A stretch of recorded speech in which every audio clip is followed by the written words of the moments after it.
Kumusta mga kanoysi? Welcome back sa ating YouTube channel, Pinoy. So ngayong araw, another, naman tayo, usapang politika ng ating bansa na naman tayo, ano? So ang bidyong tuhoy mula na naman kay The News Board. So meron itong pamagat na kakapasok lang nagkagulo na. PBBM Duterte na shock pahiya sa nangyayari. Robin Cheese harapang binira. Grabe. Birahan na talaga, no? Iba talaga yung dito, eleksyon ng Pilipinas kasi, sobrang bibo. Banatan kung banatan talaga, di ba? Matira matibay. So, bago natin simulan the news board, supportahan nyo yan. Tapos, syempre, kung trip nyo ng mga ganitong reaction video, may kasama kayong manood, huwag nyo na rin kalimutang supportahan yung YouTube channel natin, Trip Pinoy. Mga kanoy, hindi na natin ito patatagalin pa. Simulan na natin, baka agawin pa ng China. Ganang pamagat ng video ito. Kakapasok lang nagkagulo na. PBBM Duterte na shock pahiya sa nangyari. Robin Cheese harapang binira. So the news board, like, comment, share, subscribe, start. Ito ang mainit na balita at trending ngayon sa mundo ng social media. Duterte, iiyak dito at Inday Sara, walang kawala matapos ang matinding pagbabanta at patuloy na paninira ng mga alipores ng mga Duterte dahil sa pag-impeach kay Inday Sara. Abay tuwang-tuwa ang mga Duterte matapos 3 buwan pa gagawin ang trial dahil natakot daw ang gobyerno. Actually, hindi siya natakot. Yung tuwa na yun is dapat 50-50 yun eh. Kasi even naman sa side ng Marcos administration, 50-50 talaga yung gagawing yung gagawing impeachment ni VP Sara, especially kapag gagawin na siya after ng election. So kaya nga, para maging confident din tayo na ma-impeach nga si VP Sara, huwag tayong mag-elect ng mga Duterte senators this coming election. Yun lang. Ganun lang ka-basic, diba? Biruin nyo, ipapasok lang nila si Philip Salvador para maisalba yung VP nila. Kahit na even sila mismo, hindi sila confident, diba, na deserve ni Philip Salvador maging senador. Grabing mindset yun. Marcos, kaya malabong makonvict si Sara. Abay heto naman ang sagot ni attorney sa mga alipores ni Duterte. You don't need a clearer indication of that by the fact na 215 members of the House, historically, hindi nagkakaroon ng ganyang kalaking suporta kung hindi alam ng mga congressman na ito ang gusto ng palasyo. Ang unang nakapirma sa akin, for sheer symbolism, nothing will beat it, anak ng Pangulo. Clearly, they wanted to send that message. Sa tingin ko, they cannot afford to lose. Ang punto, na yung klaro na sinimulan na itong impeachment, formal nang sinampa sa Senado, I don't think that the administration can live with any other outcome except a conviction. Kasi pag courtesy pala kay Attorney Barry, support niya rin yan. Wait, sabihin mo, si VP Sara hindi nakuha yung 16 votes na required from the Senate. Isipin mo ang itsura nila nun. Nagmumukha kayong inutil. Nagmumukha kayong walang kapangyarihan at all. Diba? Yun yung mangyayari. Pangalawa, klarong-klaro ang posisyon ni VP Sara Duterte. Diba? Kapag na-survive ko to, lintik lang ako ng ganti. Merong balik ito. At klaro yun. Ganun na mangyayari dito. Talaga. Ganyan naman talaga sa politika. Gantihan lang. Kaya nga di ko rin maintindihan to sa mga DDS supporter na parang ngayon, feeling victim talaga sila, parang binibiktima talaga sila. Nung panahon naman nung nasa prime pa sila, winarak naman nila ng todo yung mga dilawan, di ba? Parang hindi sila aware na kung sino talaga yung may hawak ng kapangyarihan, is sila talaga yung samkain maghahari. Kaya nga sila dati, nung nasa administration pa sila, parang sobrang confident nila, hindi sila basta-bastang nauuga. Tapos ngayon nagugulat sila nung bumaba na sila sa pwesto. Yun din naman yung ginagawa nila nung sila yung nasa prime. 'Di ba? Tapos ngayon grabing pa-victim sila. So na lang, baliwala na lang din yung nabiktima nila nung administration nila. So, sa tingin ko, walang choice ang administrasyon kung di siguraduhin, gawin lahat ang kanilang posibleng gawin para siguraduhin mag-lead ito sa impeachment. So, very clear sa akin that they will do everything that they need to do para maabot yung kinakailangan nilang 16 votes sa Senado, whether that is before the election or after. Although tingin ko, di ba, malamang sa malamang, kung hindi magbabago ang posisyon ni SP Cheese na June pa yan, huwag tayong magulat kung bigla na lang mayroong special session na ipapatawag ang presidente sometime within the next few weeks. At dahil nga sa posibleng pagkasibak ni Inday Sara sa pwesto, abay ang plano, uunahan ng Senado sa pamamagitan ng pag-resign para makatakbong muli sa 2028 election itong si Inday. Actually, ang sabi naman ng mga expert niyan is kahit mag-resign daw si VP Sara is pa rin, itutuloy pa rin yung impeachment. Pwede pa rin daw naman kasing ituloy yung impeachment kahit na nag-resign na yung pinapa-impeach. Kasi syempre parang scapegoat nila yan, 'di ba? Na parang ito yung gagawin natin para Kapag hindi kasi kapag ma-impeach to si VP Sara, men, hindi na to pwedeng tumakbong presidente this coming 2028. So yung matalinong move nila is parang pa-resignin daw. Kaso ang sabi ng mga natin, mambabatas natin is tawag siyan, ituloy pa rin kahit mag-resign. Diba? Edi wala pa rin kawala.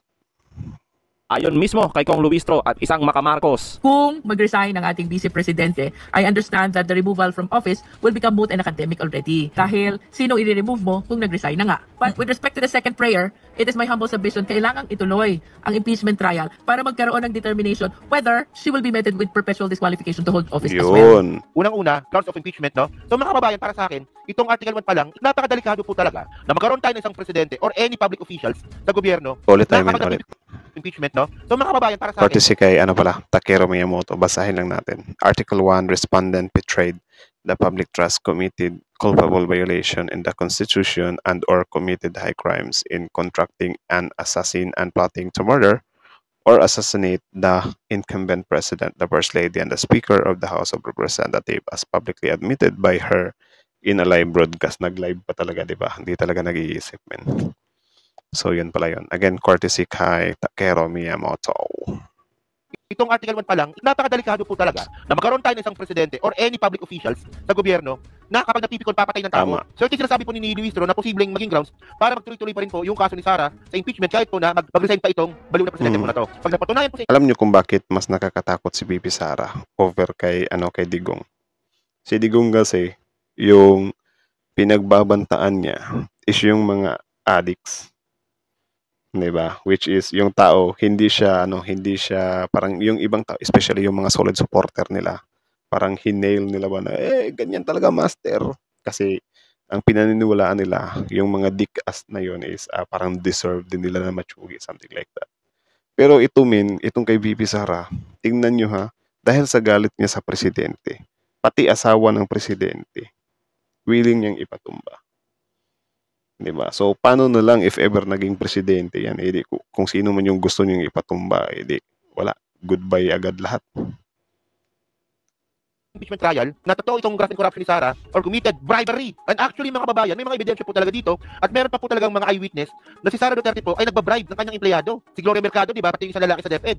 Doon pa lang po ay pwede na po ito maging perpetual disqualification to hold public office. Nako. Kaya tama po si Luistro dito, no, na may mga kaso po sa article of impeachment na dapat po talaga ang pinaka-parusa disqualification po para makapaghawak na naman ng government office, elected man or appointee. Di ba? At least malinaw, di ba? Malinaw para sa atin to. At tandaan natin mga kababayan, no, na itong si Congressman Luistro, kumbaga siya yung magiging abogado natin para po ipa-impeach si Sara sa Senado. So kayo mga kababayan, no, kayo ba agree ba kayo dito sa sinabi nga po ni Congressman Luistro na kahit po Agree. na Yes, agree tayo dyan. So, parang pala yun, matalinong move yun kasi di ba sabi dito na yan nga, hindi na siya ma-re-remove kasi nagretiro na nga. Pero ang good thing dyan is parang pwede natin siyang gamitin.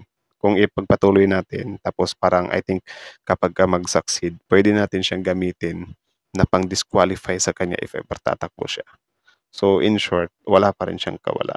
So parang ang niyan, akala nila meron na silang matalinong plano, pero nabutata, di ba? Something like that. resign si Sara Duterte, dapat po tuloy-tuloy pa rin po ang impeachment ni Sara, yung impeachment trial ni Sara, kasi nga po yung mga violations nga po ng kanyang article of impeachment, meron po itong parusa na disqualification Yun para lang. po humawak ng isang government office. Pero bakit nga ba pumayag si Escudero na gawin na lang ang impeachment trial after ng eleksyon? Heto ang nakikitang sagot ni attorney.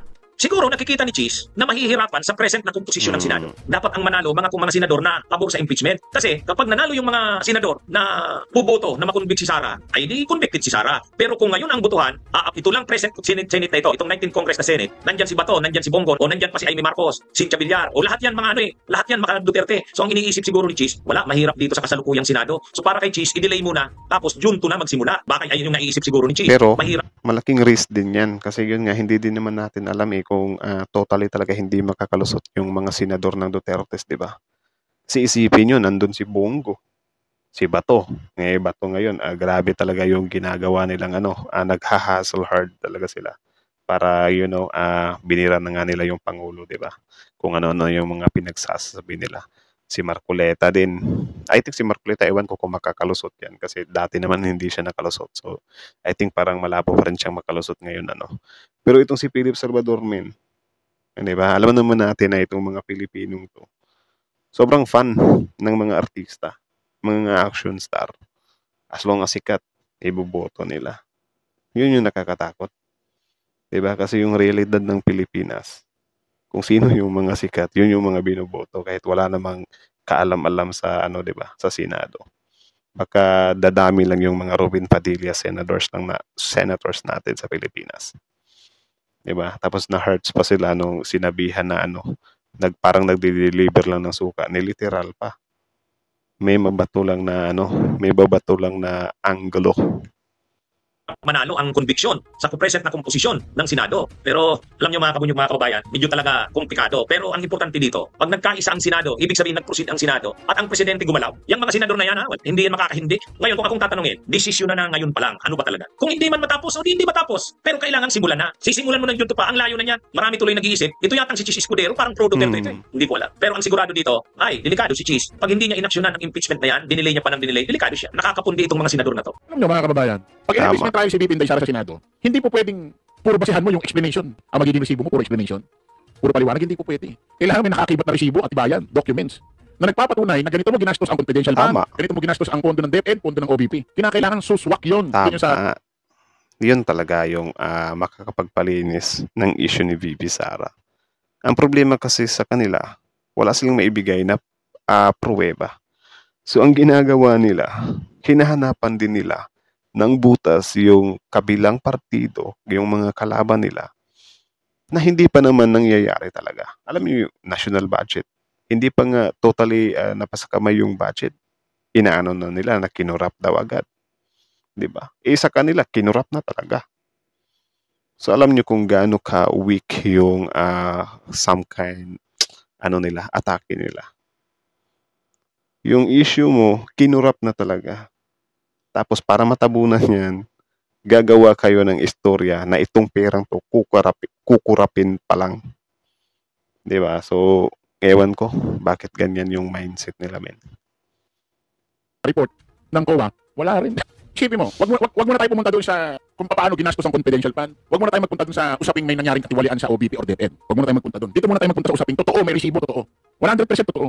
May resibo na kung saan etong kampo nila VP Inday Sara umupa ng safe house 4 na araw ang bill 1 million.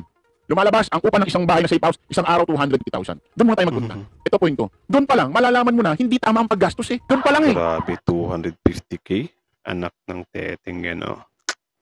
Grabe, gamit na gamit. So again, courtesy din kay Chris Olo. Alam mo, walang problema gumastos ang OVP DepEd ng milyon-milyon, maglabas ng pera milyon-milyon, pero ang magbe-benefits taong bayan. Tama. Pero kung maglalabas ka ng milyon-milyon pera sa iyong ahensya, ang benefits kayo, ang bill ng safe house 4 na araw 1 milyon. Aba, 4 na araw 1 milyon ang bill nyo? Bakit? Sino ang natulog diyan? Sino natulog diyan? Sila Prince Charles. Doon pa lang tayo magpunta sa puntong 'yon kung saan may resibo. Doon pa lang malalaman mo may mali na talaga kung paano maglustay ng pera ito eh. Huwag muna tayo magpunta doon sa mga Kaya pala pinangalanan silang Tambalustay, di ba? Kasi ang tawag nila sa speaker, Tamba. So ngayon naman, ang tawag naman sa kanila, Tambalustay. Tambaloslos, Tambalustay. Okay. corruption doon muna sa paggastos. Lahat ba ito imbento? Ayaw nyo na lang kasi imulat yung pag-iisip ninyo. Ayaw nyo na lang imulat. Para bang nangyayari? Ay, basta Duterte ako. Tama. Basta Duterte ako, kampi ako sa Duterte, mahal ko Duterte. Basta kampi ako, ganun. Ito din yung, or dito din ako medyo nadidismaya sa mga supporters nila ng kabila. Kasi may resibo, min. Diba? May resibo, tapos bulag-bulagan lang kayo. Di nyo rin pwedeng sabihin na setup lang yan kasi may resibo nga. Hindi nga nila maipaliwanag eh. Diba? Wala nga silang some kind reasoning eh. Ang sa kanila lang, confidential funds nga. Anak ng teteng. Kumbaga, ang nangyayari na lang, para bang kinukonsinti na yung mga issue. Parang gano'n na lang. Basta Duterte kami. Kahit ano pang nangyaring waldasan, gano'n, Duterte pa rin. Siguro itong mga DDC na karamihan dito, martir sa pag-ibig. Harap-harapan ng niloloko. I love you pa rin. Alam ko sa sarili ko, uusad ko. Kasi may Grabe kinutikta sa pag-ibig. Anyways, happy Valentine's, peoples. Natawa ako dun sa parang sa pag-ibig eh. Kahit na harap-harapan ng niloloko, I love you pa rin ng I love you. file. Hindi po pwedeng hindi pansinin ng Congress ito ng House of Representatives. Bakit? Mandato nila nasa konstitusyon na once kami nag-file, kailangan busisiin, reviewin kung may pagkakos. Ngayon, yung mga ipinail ng mga iba't ibang grupo, individual, na mga pinail na kaso laban kay VP Inday Sara, na impeachment case na iba't ibang issue yan, iba't ibang dahilan. Nireview ngayon yan ng House of Representatives, mga mambabatas. Nagkaroon ng probable cause. Doon na sila pumirma. Yung pirma na yon para maidala na sa Senado, parang yun yung korte. Ngayon, Ang magiging hukom na yung mga senador. Sila na ang sila na ang magta-trial kay BP Inday Sara kung itong taong ito ay talaga nagkasala. Kaya Ang isipin na lang, problema halimbawa, kasi sa kanila, nasanay sila na dapat die hard, 'di ba, yung mga mambabatas. Kaya nga binibira nila yung ibang mga pumirmang mambabatas na kesyo ganyan. Ninong-ninang kapamandi ng anak ko, something like that ba. 'Di ba? So parang ano yun, harap-harapan na may probable cause na nga, 'di ba? May valid reason nga kung bakit i-impeach siya. So parang mag-hold ka pa ba dun sa ninong-ninang siya ng anak ko? 'Di ba dapat kapag ka nanalo ka as a government official, yung loyalty mo nandyan sa posisyon kasi taong bayan yung nagluklok sa'yo eh. Hindi naman for example, yung congressman na binabatikos nila kasi nagpaninong pa daw ng, ninang si VP Sara ng anak nila. For example, bakit si VP Sara ba yung nagluklok yung sa congressman na yan? Di ba taong bayan naman? Di ba? So dapat ang loyalty niya dun sa taong bayan, hindi kay VP Sara. Kaya ngayon yung nangyayari ngayon kay Senator Robin Padilla, kay Senator Bato. Sobrang loyal sila sa mga Duterte. Diba? To the point na lahat talaga ng ng Duterte, yun yung pinapaboran nila.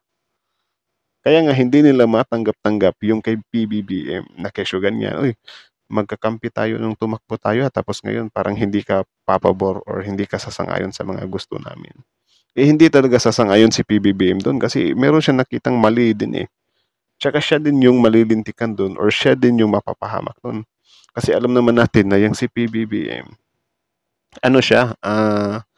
sobrang dami ding galit sa kanya. Di ba? Na yung mga dilawans or whatsoever.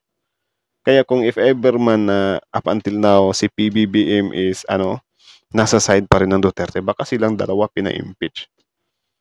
Di ba? Baka President BP, sabay ipapa-impeach. So si PBBM, wala siyang paki sa, halimbawa ganyan na parang, magkasama tayong tumakbo. Hindi. Kung medyo guilty ka or may probable cause nga, edi aanuhin niya yun. Sige, papausarin natin yan. Tsaka hindi naman talaga totally na ginudge na talaga kayo agad. Parang inopen lang ni PBBM ba na imbestigahan kayo. Ganun lang. Yun yung maganda.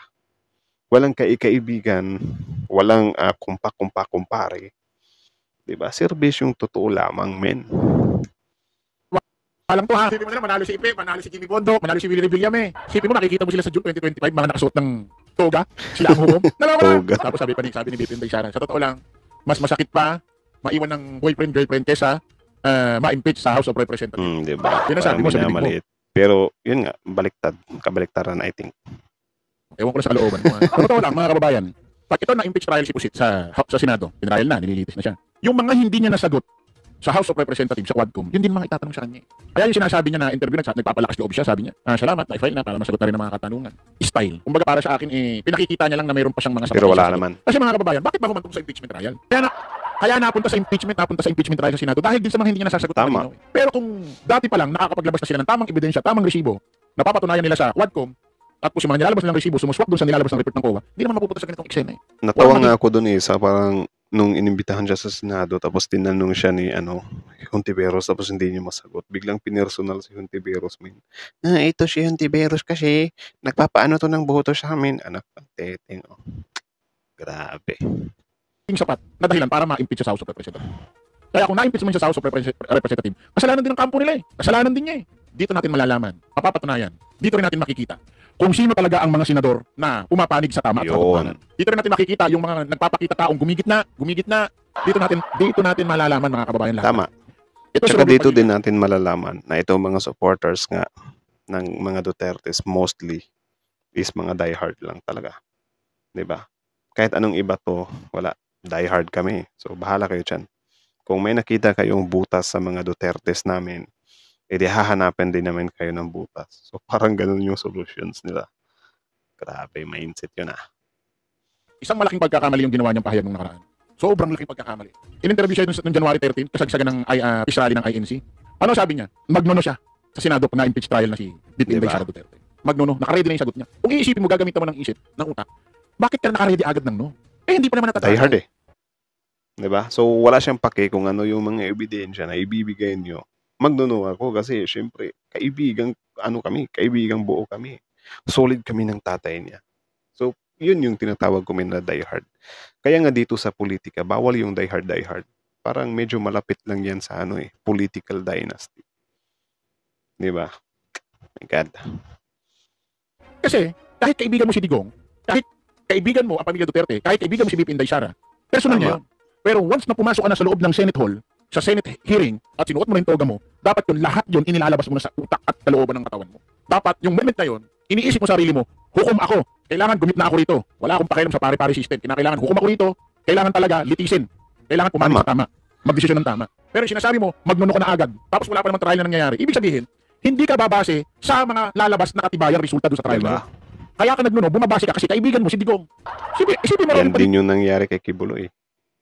Imbis na sila mismo yung manghikayat kay Kibuloy na Kibuloy, harapin mo na lang kasi yan sa Senado para hindi na mahirapan yung mga tao dito sa QGC.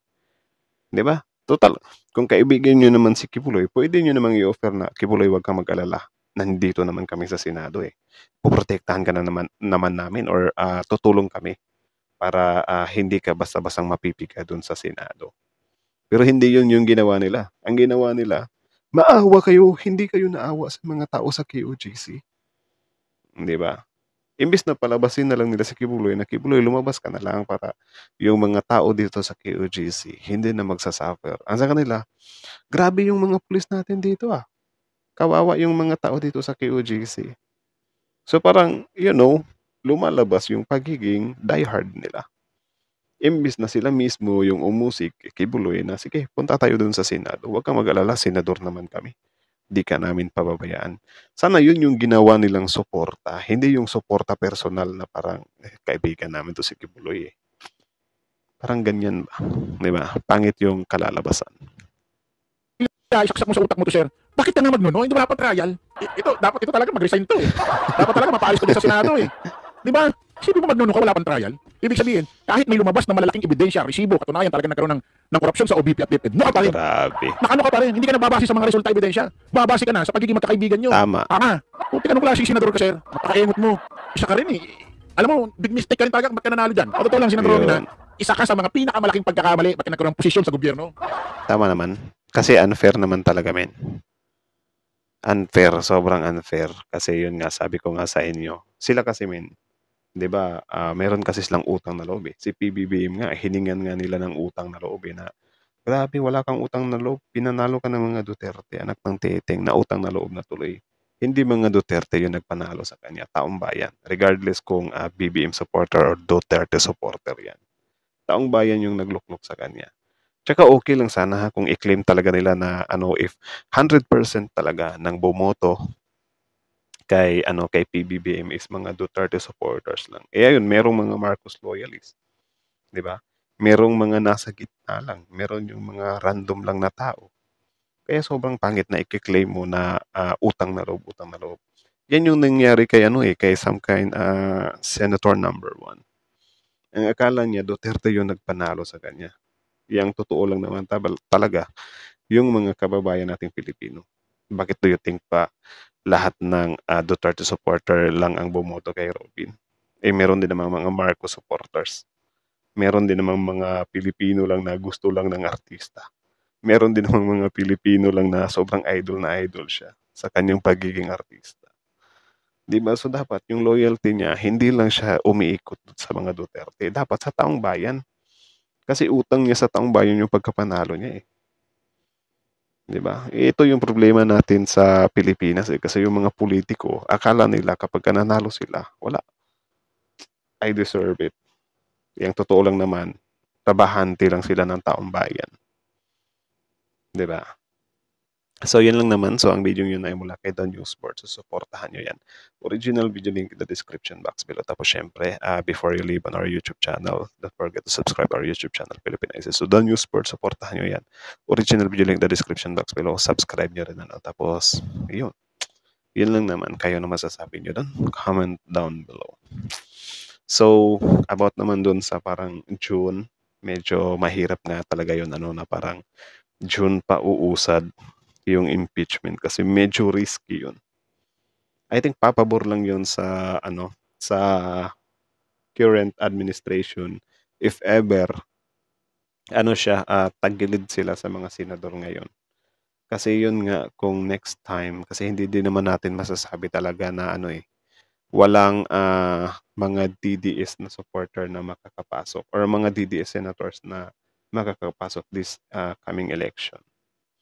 Diba? So, medyo risky din talaga siya. Kasi para sa akin, mukhang mukhang malabo talagang ma-impeach si VP Sara if ever after na. Kasi di natin alam kung ano yung gagawing grind ng kabila this coming election or yung pangangampanya nila. Kita nyo naman, batuhan talaga ng salita. Sinabi lang ni PBBM na parang yung mga kandidato ng kabila parang nagdi-deliver lang ng suka, ni literal. Si Bato sabi, ako, tandang-tanda ko talaga dati, kumukuha na kami ng suka. Tapos yung suka, ginagawa naming tuba. So, yung bahal, maabot na sa tuba. Di ba? May maanggulo lang talaga. Hindi naman talaga literal yun na nagde-deliver lang ng suka. Ang sabi ni PBBM doon is parang, yun nga ba, parang yung mga pinapatakbo nilang senador. Sige, ilagay natin na example si Philip Salvador. Di ba na parang yung pinapatakbo nilang senador is, halimbawa ganyan, sikat. Kasi pwedeng magaya siya kay Robin nananalo lang dahil sikat. Di ba? Bakit ba? Kayo ba? Tayo ba? Ilan ba tayo dito yung nadismaya kay Senator Robin nung nasa posisyon na siya? Di ba? I know for sure maraming DDA supporter din dyan na nadismaya nung naupo si Senator Robin sa Senado.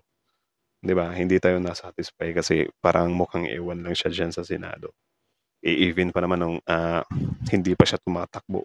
Sabi niya naman mismo sa sarili niya na bakit ako magsisenador? Anong gagawin ko doon?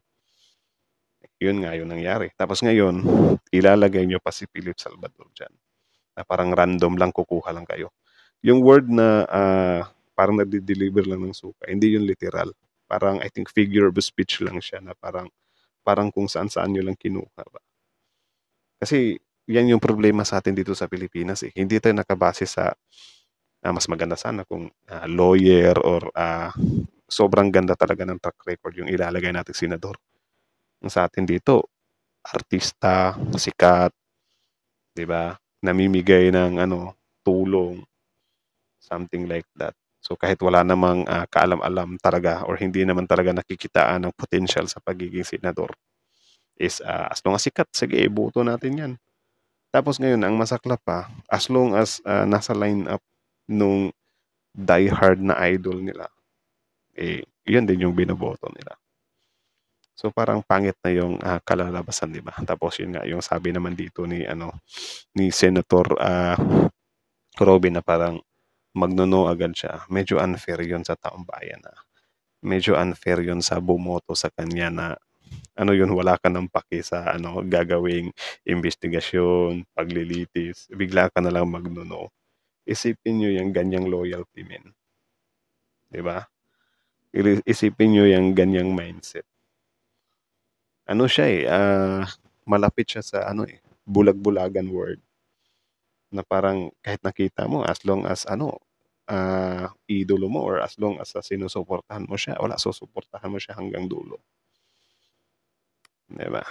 So yun lang naman. So again, ang video to ay mula kay The News Board. So subscribe nyo yan. Tapos syempre, Filipinoisis. Like, comment, share, subscribe. Filipinoisis.